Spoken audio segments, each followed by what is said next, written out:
start our Buffy and Angel panel. Wow, look at this turnout. Are we ready? Please help me welcome the cast, starting with the beautiful Julie Benz. Let's hear it for Julie Benz, everybody. Please welcome Amy Acker. Welcome to the stage. Please say hello to the gorgeous Charisma Carpenter. And please show your appreciation. Let's get rowdy here, Manchester, for James Marsters. Our resident rock star has arrived, Manchester. We are so thrilled to have you guys here. Give it up for the cast of Buffy and Angel.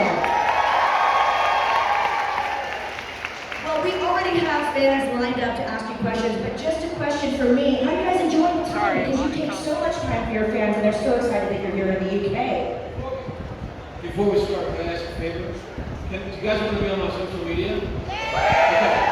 When I say action, just raise your arms like you won the World Cup. Right on? All right.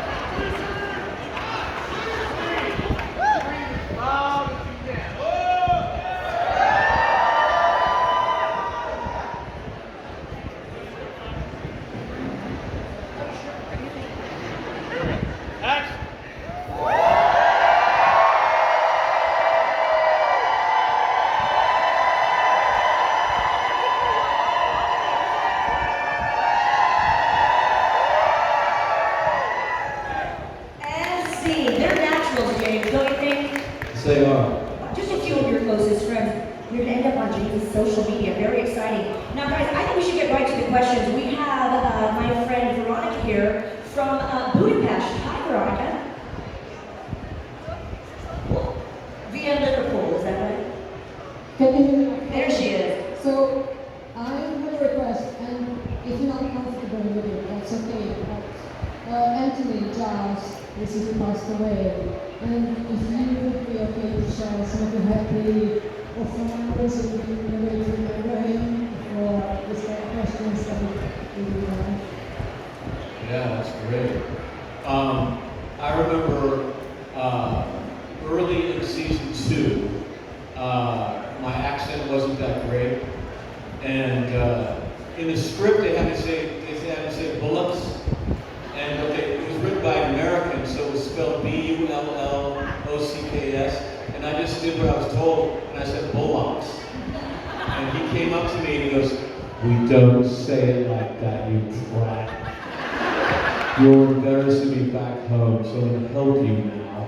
And he tutored me by force. He would just come at lunch when the new script came out. He wouldn't even knock. And he would just come in and we would go over my lines, line by line, until he was satisfied that I was not going to embarrass him anymore. And I swear, without his help, I don't think the character would have lasted. And frankly, I think he was the best actor on Buffy, and I think he was also the best human. He was always patient, always kind. He was our rock. Yeah.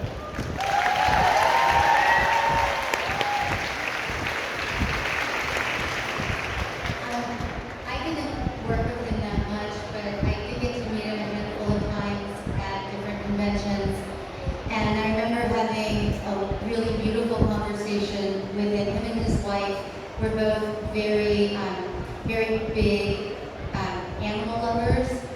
And I had a dog that was very tricky at the time. And he spent a lot of time talking to me about working on this dog's behavior. And he just was such a loving human. And always in awe of him, and in awe of his performance on Ted Lasso as well. He was just so brilliant on Ted Lasso. So, just an amazing human.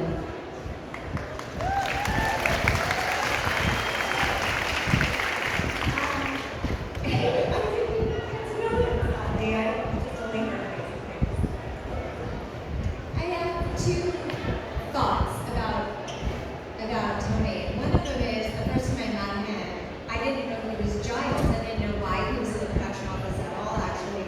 He was this British guy. He was wearing like a white kind of Hanes t-shirt, big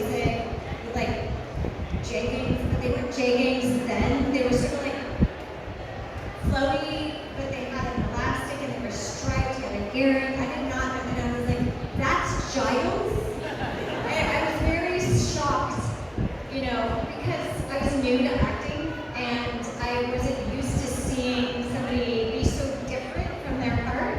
It just wasn't in my brain yet that like we can be diverse. And that was one story. And the second story is I was in my trailer, and my trailer had been overtaken by ants. And I went to find a teamster who manages the trailers to give me some raid to kill the ants. And Tony said, just ask them to leave. And I thought, that's not going to work. But why I tell that story is he had so much respect for all forms of life that it just really spoke to the character, his character. And yeah, he was just a very gentle, caring, empathetic, compassionate human. Thank you. Thank you so much, Veronica. Hey there, how are you? Feel free to pull that mic down if you'd like. You got it. My name is Holly. Coming into class, what was your favorite season to Great question, Molly. I think we peaked for Buffy. I think we peaked in season 6. I remember we were filming Tabula Rasa, which is the episode right after the musical, and some of us were grumbling that we wanted to sing more songs. And I forget who it was, but one of the cast said, "Hey guys, I think maybe this is one of our best episodes too." And at that moment, I thought, I think maybe this show is peaking. Because like a lot of shows, they're really good in season 1, and then season 2 is not quite so good, and then season 3 is not so good, and then it's not as good. Buffy just kept getting better and better and better and better and better and better and better. And I think we peaked in season 6. 7 was good, but I think we were a little more serious. It wasn't quite as funny in season 7, just for me. But yeah, what about you? 2. Right on. Okay, yeah, I have to agree with you there. To be fair, I'm doing a first watch, so I'm only in halfway through season 2. But I thought that when it clicked for me, Buffy was season 1, and it was when, I don't remember the name of the episode, I can't believe I'm saying that. Is it Passion? Or it was this, when we really see Buffy and Angel's relationship take hold, and he's invited into her bedroom, and he's waiting for her, and she comes upstairs and she brings him food, and he doesn't know what to do with the food because he doesn't eat food, so he's like fingering this Ziploc bag of like food, and it's really awkward, and she thinks that he hates it, and like, oh, I didn't get a plate, and like all this internal angst is happening. I just thought like the love, when that clicked, that's when the show took off. But I think then Prophecy Girl, and then we have season 2 when she was bad, and then we have I wouldn't say Bad Eggs, but like Halloween, and then now I'm starting with Innocence and Passion and Phases. Like season 2 for me, so far, because I'm only halfway through, seems to like they're bangers, one after the next. It's really good. Yeah, for me, for Angel, I would say when I first came, season 2, and probably season 5, because got to, get to play another character, which is really fun. You were so good at this, Lyria. Oh my god. Can't wait.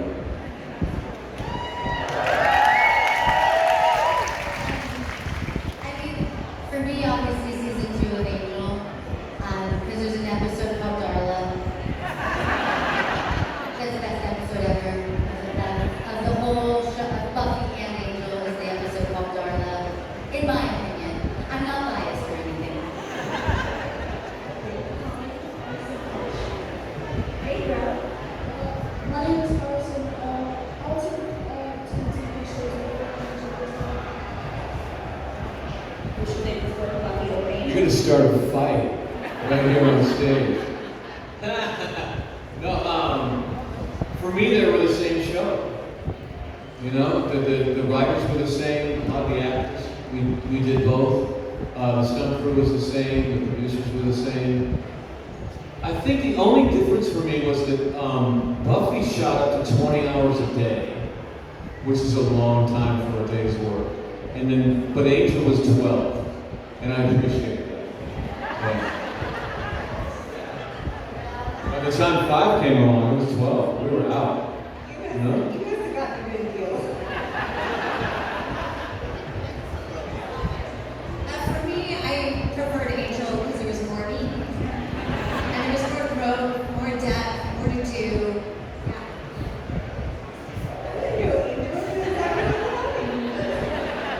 And again, Angel, because there was an episode called Darla.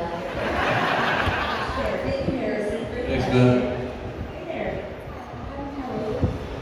If we all play right now and we had to leave your house in the world, what's a movie film? Anxiety. The world is doomed. I would sing anxiety. Anxiety. To save the world, what song? All is Love by Clem Snyder. Check it out. Well, my husband has been producing Lost Boys on Broadway, and so I've seen it about 20 times, so I've got all the songs stuck in my head. And the finale is called If We Make It Through the Night, and I feel like that could be music.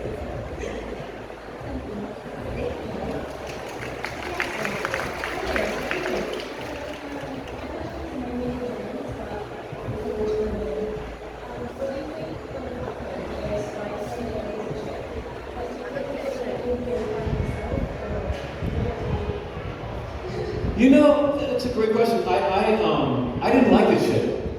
You know, the whole problem when I came in season 4, that's when I was a regular.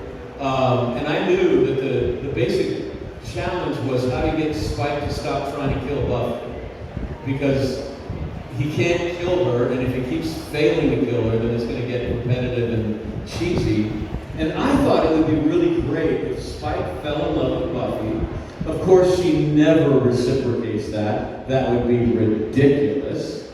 And he could try to win her heart and fail every time. And it could be funny, or it could be really scary. You could go a million ways with that. And then they gave me a chip, which I was like, well, that's not as good.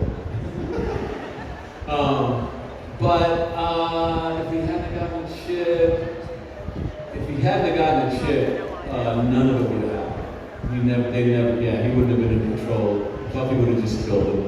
They just killed him up. And by the way, Sarah loved being Robot Buffy, by the way. I thought she would hate it, but she was totally into it. I was like, wow. Yeah.